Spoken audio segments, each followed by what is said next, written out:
Under Labour, Britain has become a giant welfare state. Today, 6 million people of working age are being paid to sit at home. That's more than the population of Norway.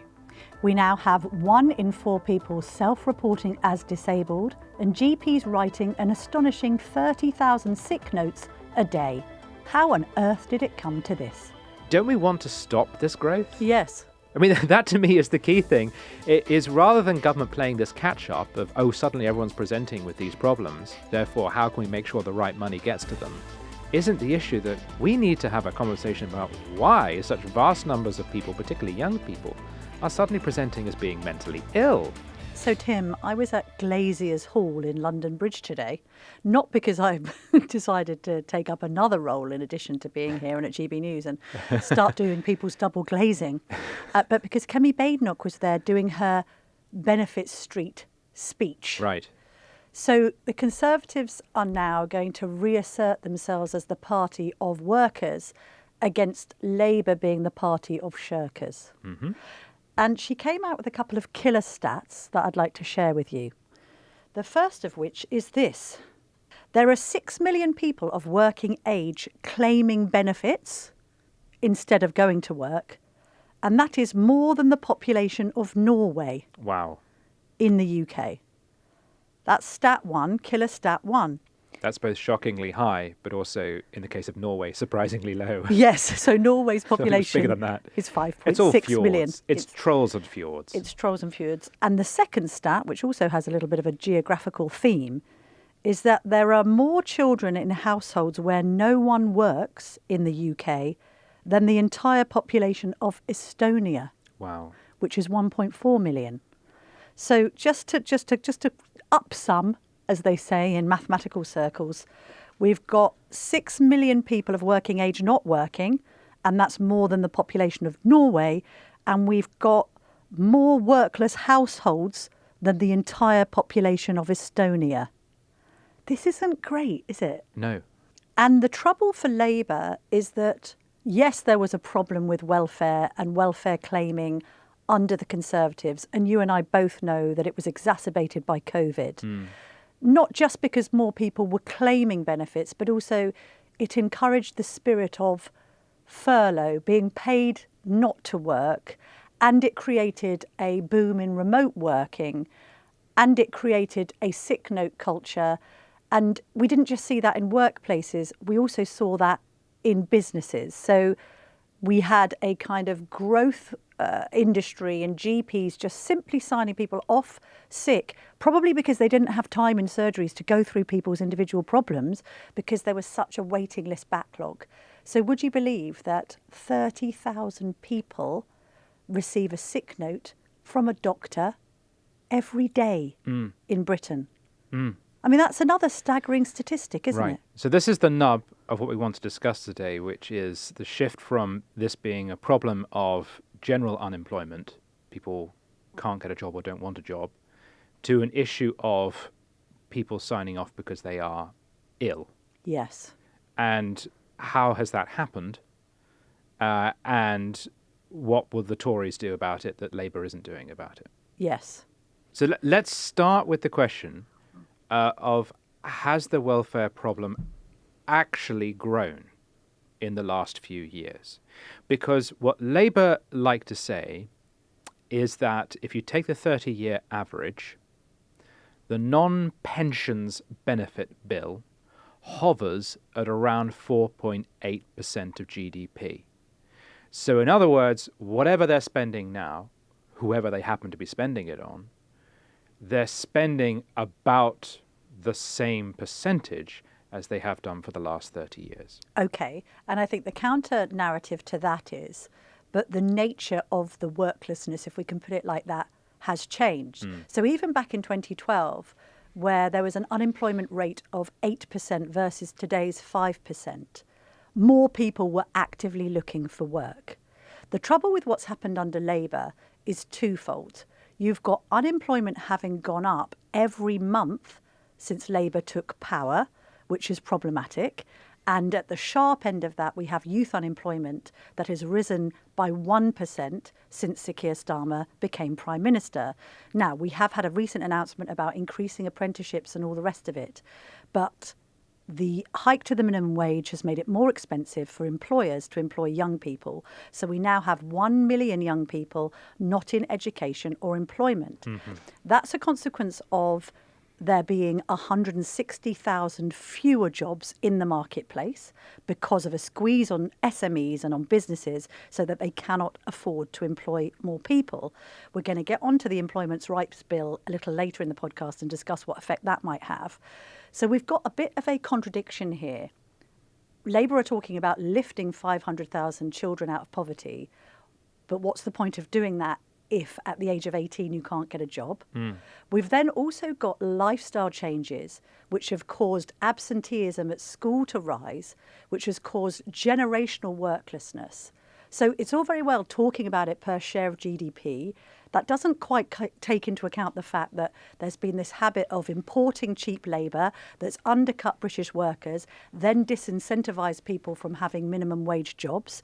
You add to that more generous benefits that then means that people are better off claiming welfare than they are on the minimum wage. You then have the trickle-down effect of that from parents to children, which then creates this scenario where, for instance, in some areas of Grimsby, it's all very well talking from our little ivory tower here in London's Victoria. In some parts of Grimsby, half of the population is out of work. Right. So the people in the ivory tower pay for it. Well, but the statistics don't reflect the sort of human cost Yes. of a young person going onto welfare and never working in his or her life. That's calculated to cost them, and therefore the state, £1 million over the course of their lives. Right. And by the end of the Parliament 2030, the entire welfare bill, including pensions, is estimated to hit £406 billion, of which £109 billion is sickness benefits. The average person on £38,000 currently hands over £2,000 a year in order to finance welfare. Yes. So how did we end up with this particular kind of worklessness? I think that's an interesting question. And it's worth bearing in mind that the Tories reformed welfare in the early 2010s. They introduced universal credit. Yep. So many of us thought this problem was being solved. At the same time, successive governments have actually been quite mean with some elements of welfare. So housing benefits have been cut. Unemployment benefits have been frozen. And of course, the Tories also introduced the two-child cap on benefits. Mm-hmm. It's not a cap on child benefit. That's a cap on how many more benefits you get as your number of children goes up. So the government under the Tories was all about trying to lever people into employment by making worklessness basically pay less. And that worked quite well. It was a period in which people were going to get jobs. You'll remember this in the early 2010s. The miracle of Britain compared to everyone else in Europe was that we went through the credit crunch, but unemployment remained pretty steady. Yes. We didn't suffer in that way, which is a good thing. And the result is that today, if you were to go on unemployment as a single person, you would be paid just 13% of the average salary. And in fact, compared to some European countries, we are really a miser. Yes. When it comes to those kind of out-of-works benefits. So unemployment benefit is one thing. Yes. But it's the switch from people realising that they won't be better off on unemployment benefit. Because if you go on to health-related benefits, you can quadruple your income. Right. So we shifted from people receiving regular, normal unemployment benefits to the rise of disability and incapacity benefits, which are subtly different. And this has happened at the same time that the definition of disability has enormously expanded into the realm of behavioural and mental issues too. So that's why we now see this whole 1 in 4 self-declaring as disabled. Right. So at the same time as people are shifting on to essentially health benefits, the ways of being declared unhealthy have increased.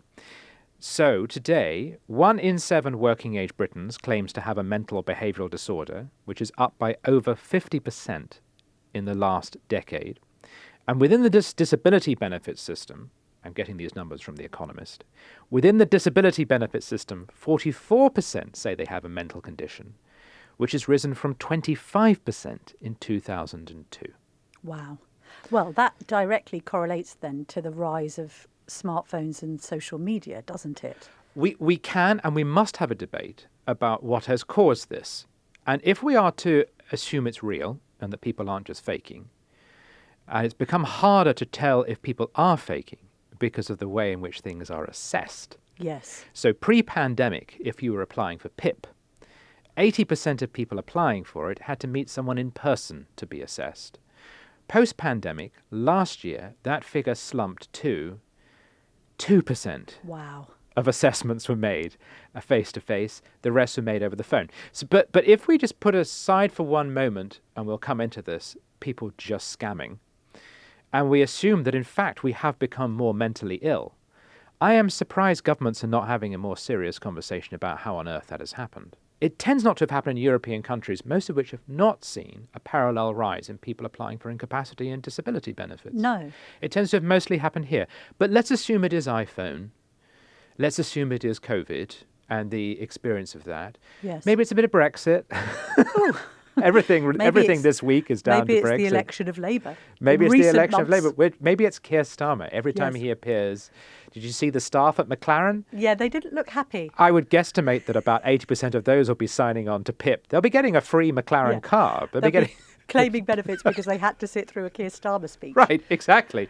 So we need to have a conversation about why it is that so many people in Britain today are requesting these benefits. But as I say, it's also become far harder to distinguish between those who are genuinely presenting a problem and those who are not.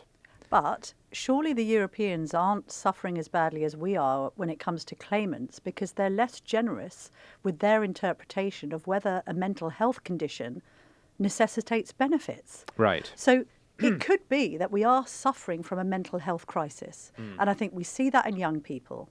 Clearly people are unhappy.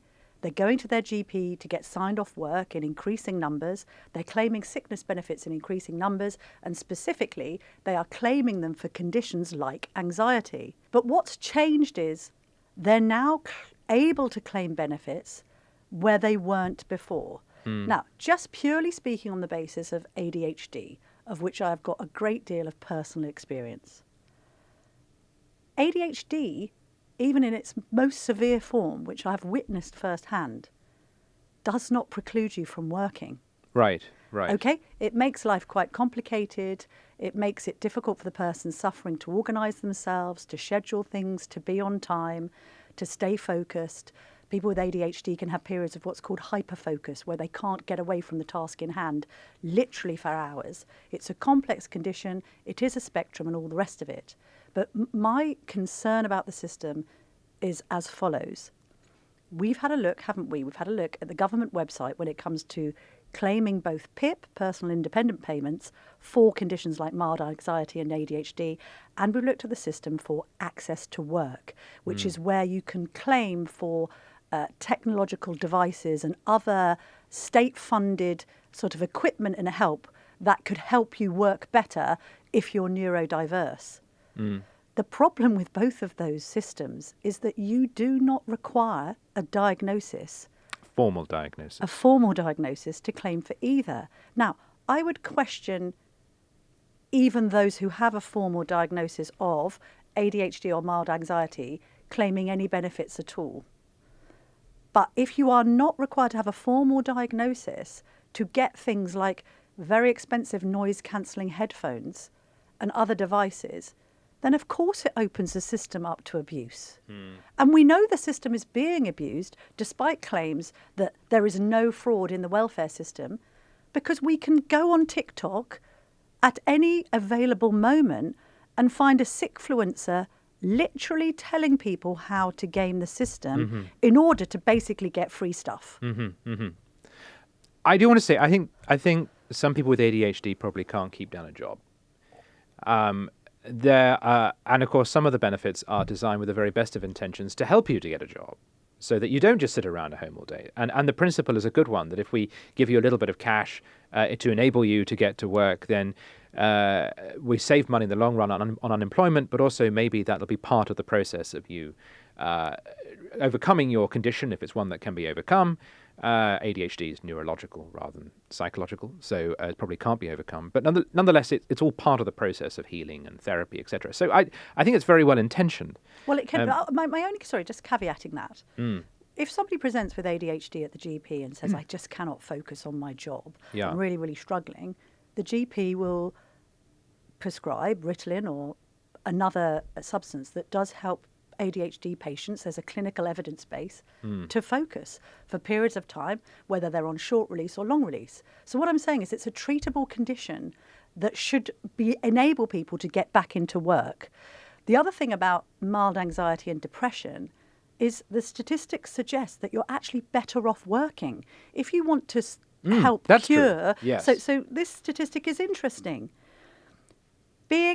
Research suggests that being out of work increases the risk of mental illness by 64%. Those in work are 48% less likely to have depression. Now, I only point that out because if you're going to the GP with these conditions and the GP is actively signing you off work, they're actually helping to exacerbate your depression. I'm talking about mild.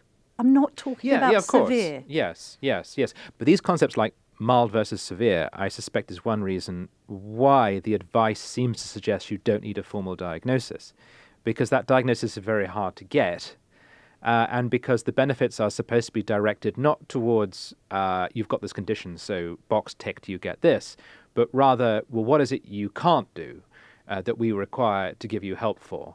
And if you can't get a formal diagnosis, I get waiting lists and stuff, but if you haven't got a formal diagnosis, then you haven't been diagnosed with the condition. Notwithstanding how long it takes you to get a diagnosis. Yes. I can't turn around to you and say, I've got this, that and the other, because I've looked it up online and I've self-tested. I'm not a medical professional. So the reason somebody hasn't got a diagnosis is because they haven't been diagnosed with anything. Does it follow? I understand. And they could turn around and say, well, actually, my child has got this. I know they've got it. I know my child. And unfortunately, they've been waiting on the NHS or indeed CAMS in the case of a psychological disorder. And it's 4 years on and we can't get a diagnosis and I'm tearing my hair out. I've total sympathy with that. But at the end of the day, how on earth does one police whether people have conditions or don't have conditions if they don't have formal diagnoses? Yes. You can't self-declare yourself and then claim from the state, can you? No. You can. That's what the state's allowing you to do. No. My question is, should that be allowed? It doesn't make sense to me to be able to claim thousands of pounds that is effectively taxpayers' money without having any medical or clinical evidence base for why you're claiming. Right. Okay, I just think that, for instance, say a partner dies and then you experience a period of profound depression. Sure. What kind of diagnosis would accompany that? I just don't know. You'd go to your GP, you would say, my partner's died, I've been plunged into despair, I need some antidepressants, I need some time off work, I need you to write a note to my employer saying this person is completely and utterly bereft and unable to function for a limited period. And the GP does that because that's absolutely accurate. And the person gives that to their employer and the employer says, good grief, take some time off. This is horrific. Yes. Right? What we're talking about is self-diagnosis that is leading to people being on benefits, seemingly ad infinitum, with, as you say, no face-to-face checks. The other problem with all this, and it was exposed in a documentary quite recently by Channel 4's Dispatches, hosted by Fraser Nelson, it featured people that were trying to get off benefits and couldn't come off them. There's nowhere to go when you say, OK, I'm better now. It was a taxi driver. I think he had a cardiovascular and respiratory disease. He managed to recover thanks to the NHS and treatment. He tried to get off these benefits. Nobody would answer the phone. No.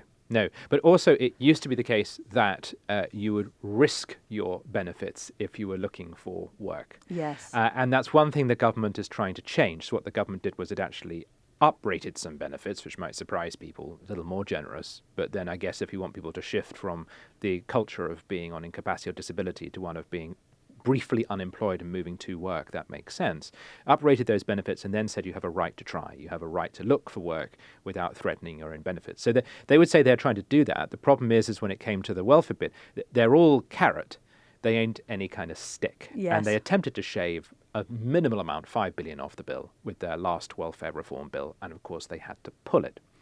On the point about how you then apply for the benefits, a kind of an industry has grown around facilitating the application that makes it doubly harder for the government to filter out who is and who isn't genuine. Yeah. So just to give one of many, many examples, there is something called Mr. Pip Hero Chat Bot.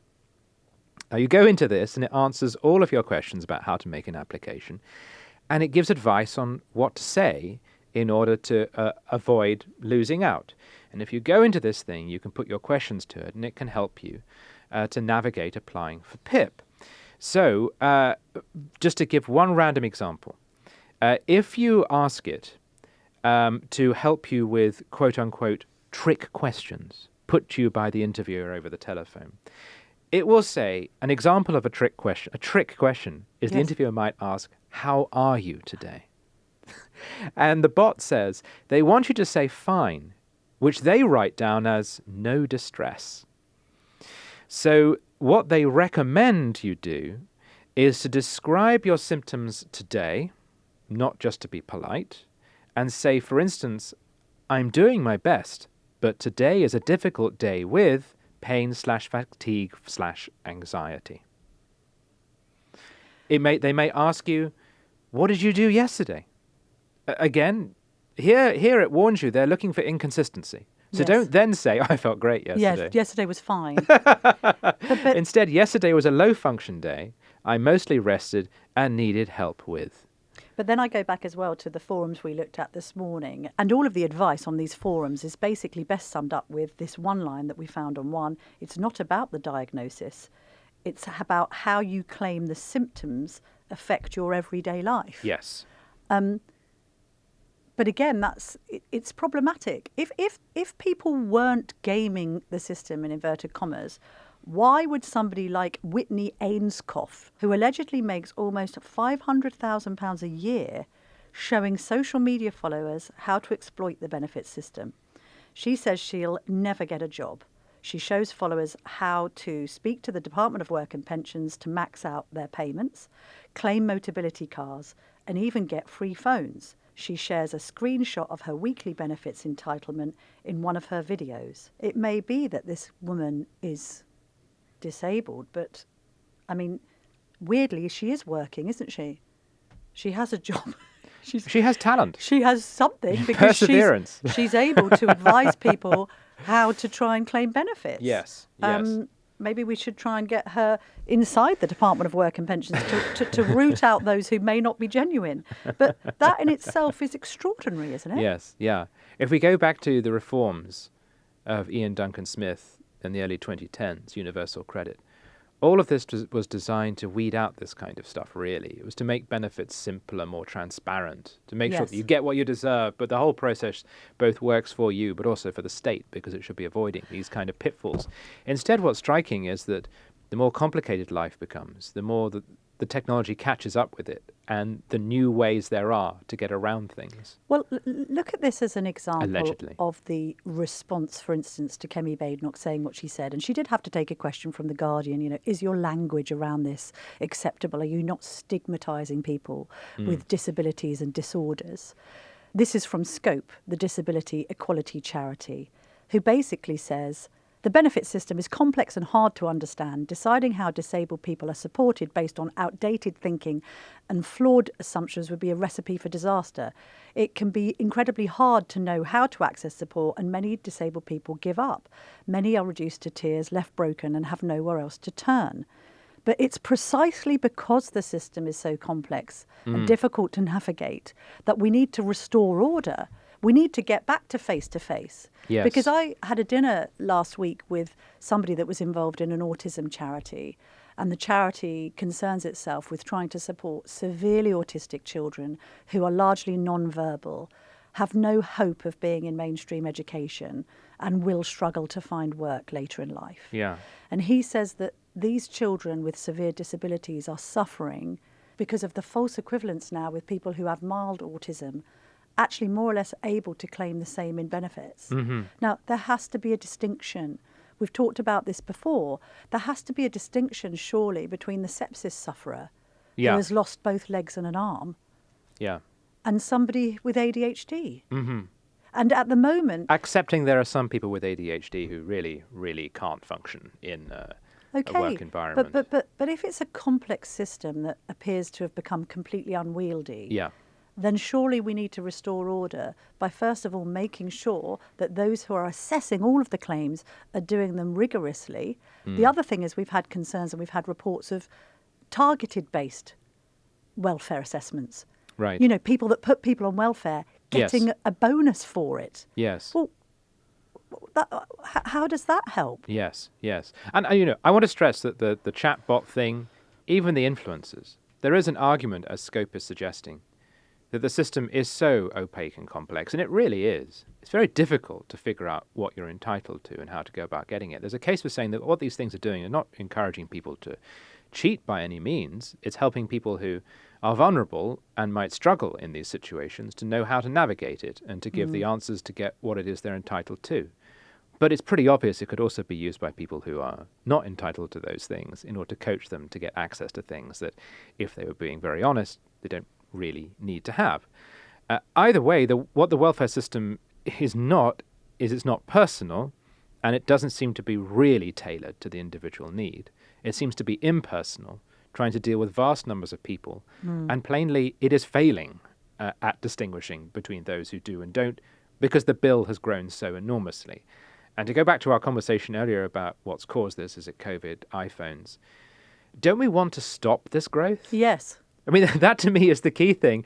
It is rather than government playing this catch-up of, suddenly everyone's presenting with these problems, therefore how can we make sure the right money gets to them, isn't the issue that we need to have a conversation about why such vast numbers of people, particularly young people, are suddenly presenting as being mentally ill. Yes. Well, this brings us back actually to Kemi Badenoch. Right. Because that was precisely how she addressed the issue in this speech this morning. Being diagnosed with anxiety can be worth more than £20,000 to some families.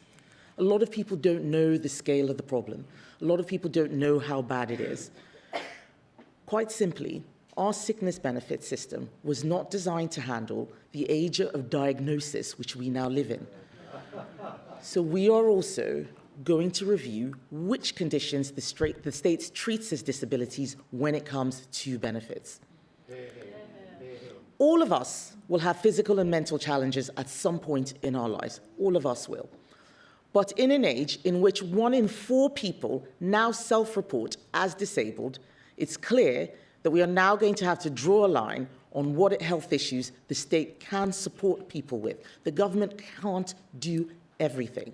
Badenoch is doing this thing of we're going to do the thinking. Rather than coming up with back of a fag packet policies like Reform do, that's her accusation. Yes. We're going to think about this like we made Lord Wolfson, the Conservative peer, and KC write a 185 report on why we should leave the ECHR. We're going to apply similar thinking to our policies on welfare, economics and everything else. And so in that vein, she's created this Conservative economic unit that features her, Mel Stride, the Shadow Chancellor, Andrew Griffith, the Shadow Business Secretary, and Helen Whately, who's the Shadow Work and Pension Secretary. Isn't it? Oh, well, it may not be this Murdoch, shock unit that Mr. can just T turn in the up face. to any economic crisis in a van and fix it.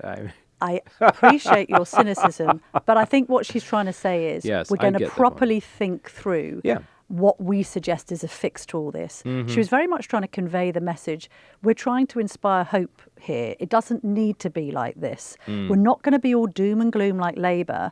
We just want to find some solutions to some of these problems. And she made the point, and she's right about this, that working people are getting increasingly peeved by the current situation. Now, we see that evidenced by bricklayers recording Instagram videos where they're like, sometimes I want to give up, but I've got people on benefits relying on me. So it's like the working man and woman have turned, because there was a great deal of sympathy in the past, obviously, for the idea of people who needed benefits receiving them. Now I think people think that people are taking the mickey and it's gone too far. And there was a recent poll by More in Common that shows that 7 in 10 think we should cut benefits for those who are able but unwilling to work. You see, this is the other thing. That's my point about, okay, if you do have a condition and it is provable with medical evidence that you cannot physically work or you cannot work due to mental incapacity, then of course the state should step in. My problem is that people aren't providing that evidence base, and that there is evidence that they can work and they're still not working. We can't sustain people who can work not working, Tim. That's my central premise. I think there's also a classic Westminster everyone else divide over how you handle the problem of welfare. I guarantee Stephen Timms is reporting next year about welfare reform for incapacity, disability benefits, etc. I guarantee he'll come up with a solution that involves spending more money. Yes. It's like whenever there's a problem with crime, the solution is always remove the bars from the prisons, right? It's Fix the windows. It's always a perverse solution that runs against the common sense reaction to you're spending too much money on something. Well, let's spend less money on it. And most people, when you say to them, there are a lot of young people not in education or training, Westminster, as the Prime Minister has done with apprenticeships, says that is a human tragedy and we've got to spend more money to put people into work. The average punter, when told that, will just say, we'll cut off their benefits. Yes. Well, indeed. Compel them to go to work because the alternative is poverty. But Westminster's response to welfare problems is always somehow more welfare. What is Labour supposed to do? The clue's in the name. It's supposed to be a party of work. And part of the problem with work is it's become devalued, underpaid, and far too casual. Partly because of mass migration, by the way. It's been easier just to bring in cheap labour from overseas rather than to upskill and properly pay our own people. But in the case of work, it's become far too... This bill is designed to deal with two problems. One, that work for many people has become far too precarious when you're dealing with things like zero-hour contracts. And the fact that you can be, within 2 years, dismissed from your position. In the first 2 years, you can be dismissed from your position. They wanted to change that. They've U-turned on that. They wanted to bring it down to 1 day. It's now going to be 6 months because of a lot of opposition from the Lords, including from hereditary peers, God love them. So it's partly about dealing with how precarious work is by making it harder to sack people. And it's also dealing with the other problem of declining union representation. About 50% of our workers were in unions in 1979. It's now down to something like 20%. Yeah. And a workforce in which people do not have rights, in which jobs are not reliable and not well paid, and where you can't expect your union to defend you if you're under attack or get sacked, that's a low-paid culture. It's a depressing culture. It's a neurotic culture. It's one which many young people look at and think, I'd rather not work in that. I'd rather be at home on incapacity. So I would say I think Labour should take a tough line on welfare, but embrace this bill in order to make work more attractive for people. But the counter-argument to that would be, we've already got good employee rights. Why do you need to give them rocket fuel? Well, you say that. For instance... You have no statutory right to bereavement leave. Yes. But then again, Labour do this thing of using a sledgehammer to crack a nut. I did not know this. No, this is I know. how innocent and middle class I am. I did not know that because I work for a very good employer. If I came in and said my mum's died, my employer would say, hey, take the week off. I know. Well, to be fair, our employer says take 2 weeks off, I think it is. Right. But there are other places in this country where that could happen, and they say you're not allowed to do that. And what the government wants to do is give you the statutory right to that, but also, which I think is marvellous, the statutory right to that if you lose a baby up to 21 weeks. Well, quite right, for a miscarriage. I totally agree with that. However, Labour have expanded it to the extent that they're basically saying that any employee can take bereavement leave and hasn't specified how close the relative needs to be. Right. But if you're running a small and medium-sized business, it's all very well for the Telegraph, but if you're running a little cafe somewhere in Swindon and somebody turns around and said, I'm sorry, I can't come in this week because a second cousin twice removed has unfortunately passed away, and I haven't actually seen them in 15 years, but hey, it's written into this legislation, so I'm just going to claim it because I know my rights. Where does that leave the employer? My problem with the Employment Rights Bill is it's so old Labour in its depiction of bosses bad, workers good. Okay? Some workers are terrible, and bosses have the right to dispense with them if they don't pass their probation periods. If you have a rogue employee in, and by the way, profit margins in the hospitality sector, for instance, have halved since the pandemic, Tim. Halved. And you are already struggling to make ends meet. And you've got somebody that can't put in a day's work, is turning up late, is leaving early, is taking sick days off, and you can't get rid of them. How does that help growth and productivity? So I get the bill, but don't make it this kind of, the good of the worker versus the evil of the employer.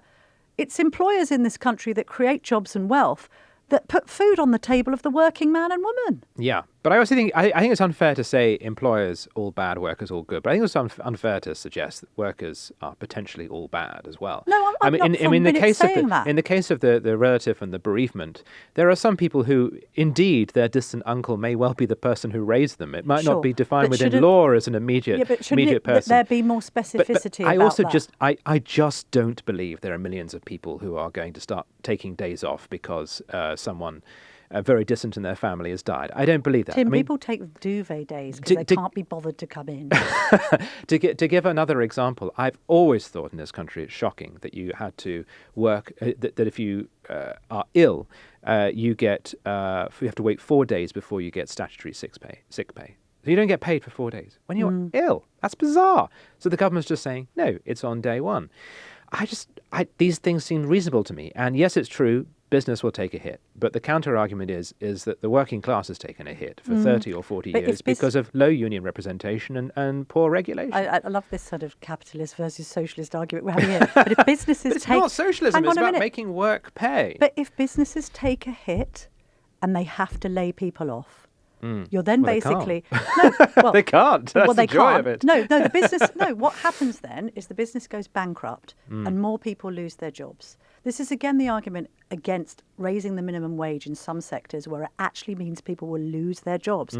Would you rather 5 employees earn £10 an hour or 2 of them were fired because the boss can only afford 3 employees at £10.85? But that feels like a race to the bottom of we have to drive conditions and wages as low as possible in order to keep the business going because it's the only way it can survive. We have to help businesses to survive so that they can pay their employees more money, create growth, create wealth. Yeah.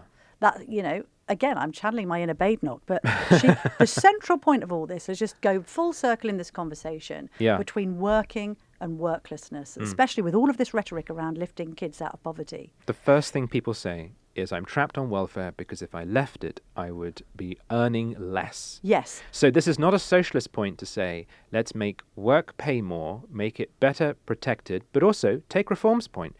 Although I think they wrote back on this, take more people out of paying tax so that the work pays. But can we please also accept, again, we'll pedal full circle to the more children in workless households than the entire population of Estonia, and please agree on this. There is nothing that impoverishes children more than being in a household where their parents don't work. Absolutely, of course. But the fact that the government has felt it has to introduce breakfast clubs suggests there are people who are working in conditions so poor that they're unable even to feed their own kids. Yes, and I did raise this with somebody who works on the ground in charities that serve extremely impoverished areas of the UK, and asked that person recently whether he had ever encountered a situation where a family on the breadline couldn't afford a packet of Weetabix or the supermarket equivalent. And his response was no.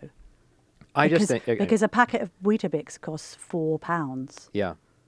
I don't agree with the argument. Or indeed, you can get it from a food bank. When we talk about poverty, we're not talking about Dickensian poverty. No, I know that. But and a lot of people who are on the breadline really resent a suggestion that they aren't good enough parents to feed their children in the morning. Yes, but the 9/10 of this discussion has been, and we agree on this, the necessity of getting people off welfare, including some people who may well have minor anxiety issues.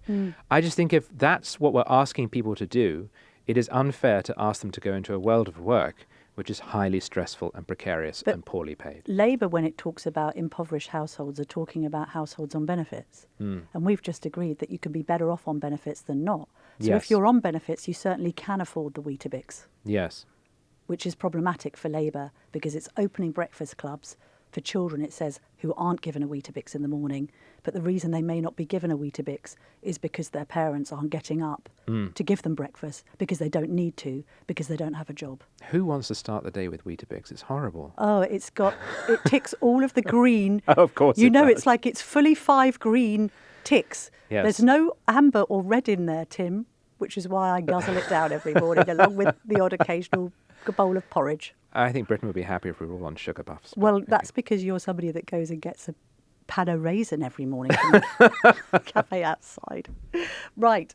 serious chat for serious times. We shall be back tomorrow, 5 p.m. If you're enjoying our journalism, why not sign up to From the Editor, our free email newsletter? Start your day with the latest news and opinion, plus our bite-sized puzzles. Scan the QR code to sign up free today.